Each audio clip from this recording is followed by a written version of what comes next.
بہت زمانے پہلے کی بات ہے۔ ہری بھری وادیوں کے بیچ ایک خوبصورت گاؤں سکھ پور تھا۔ اس گاؤں کے لوگ بہت محنتی اور ایماندار اور ایک دوسرے کا خیال رکھنے والے تھے۔ گاؤں میں سارے فیصلے پنچایت میں لیے جاتے تھے، جو گاؤں کے بیچ ایک پرانے برگد کے پیڑ کے نیچے ہر ہفتے بیٹھتی تھی۔ گاؤں میں کسان، کمہار، لوہار، درزی اور کئی ہنرمند لوگ رہتے تھے۔ بچوں کے لیے ایک چھوٹا سا اسکول بھی تھا۔ سب کچھ خوشی خوشی چل رہا تھا کہ ایک دن گاؤں میں کچھ عجیب ہونے لگا۔ پہلے چودھری کے آم کے پیڑ سے ساری پکی ہوئی آمیں غائب ہو گئی۔ اگلے دن ایک عورت کی مرغی غائب ہو گئی۔ پھر ایک دن ایک کمہار کی دہی کی ٹوکری خالی ملی۔ اب تو روز کسی نہ کسی کے یہاں سے کچھ نہ کچھ غائب ہونے لگا۔ گاؤں والے پریشان ہو گئے۔ سب کو شک ہونے لگا کہ کوئی چور چھپ کر گاؤں میں رہ رہا ہے۔ ہفتے کی پنچایت میں سب نے یہ بات رکھی۔ ایک بزرگ نے کہا، یہ بات معمولی نہیں، ہمارا پرامن گاؤں اب پریشان ہو گیا ہے۔ ہمیں اس چور کا پتہ لگانا ہوگا، ورنہ نقصان بڑھتا جائے گا۔ سب نے مشورہ کیا اور طے کیا کہ اب ہر رات پہرا دیا جائے گا۔ پہرے کے لیے 4 ٹیمیں بنائی گئی، جو باری باری پہرے دینے لگی۔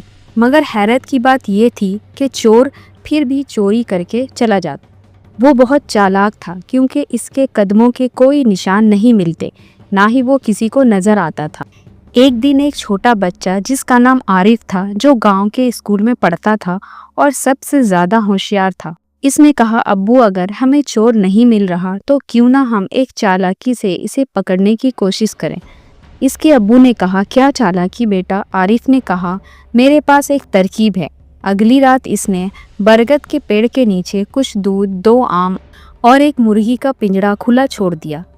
پھر اس نے اس جگہ نرم مٹی بچھا دی تاکہ جو بھی آئے اس کے پیروں کے نشان نظر آئے۔ عارف رات بھر جاگتا رہا۔ جب رات کے تیسرے پہر ہلکی سی آہٹ ہوئی، عارف نے جھانک کر دیکھا تو ایک لومڑی دبے پاؤں آئی، دودھ پیا، آم کھائی اور پنجرے کی طرف بڑھی، مگر پنجرے کے اندر ہاتھ نہ جا سکا تو واپس لوٹ گئی۔ اگلی صبح عارف نے سب کو بتایا۔ لوگ حیران رہ گئے۔ سب نے اس کے پیروں کے نشان بھی مٹی پر دیکھے اور عارف کو شاباشی دینے لگے۔ تم نے کمال کر دکھایا، اب ہمیں اس مسئلے کا حل نکالنا ہوگا۔ پنچایت بیٹھی، سب نے اپنے اپنے مشورے دیے۔ کچھ لوگوں نے کہا، لومڑی کو پکڑ کر جنگل میں چھوڑ دینا چاہیے۔ کچھ نے کہا، اسے مار دیا جائے، مگر پنچایت کے ایک بزرگ نے کہا، ہمیں جانور کے ساتھ بھی رحم کرنا چاہیے، یہ بیچاری بھوکی ہوگی اس لیے گاؤں میں آتی ہے۔ عارف نے ایک اور ترکیب بتائی، اگر ہم جنگل کے کنارے ہر روز کچھ کھانے کی چیزیں رکھ دیں تو شاید یہ گاؤں آنا بند کر دیں۔ سب کو ترکیب پسند آئی۔ اگلے دن سے ہر شام گاؤں کے بچے اور بڑے جنگل کے کنارے جا کر بچا ہوا کھانا، دودھ، پھل رکھ دیتے، اور لومڑی بھی یہ دیکھ کر خوش ہو گئی۔ اب اس نے گاؤں میں گھسنے کی ضرورت نہ رہی۔ یہ دیکھ کر سب خوش ہو گئے۔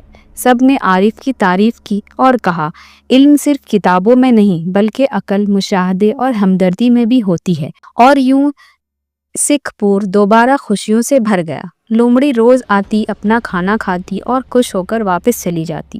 عارف سب بچوں کا ہیرو بن گیا۔ بچوں، یہ کہانی ہمیں یہ سکھاتی ہے کہ مسئلے چاہے جتنے بھی بڑے ہوں، اگر ہم ہوشیاری، صبر اور ہمدردی سے کام لیں تو ہر مشکل کا حل ممکن ہے، بنا کسی کو نقصان پہنچائے۔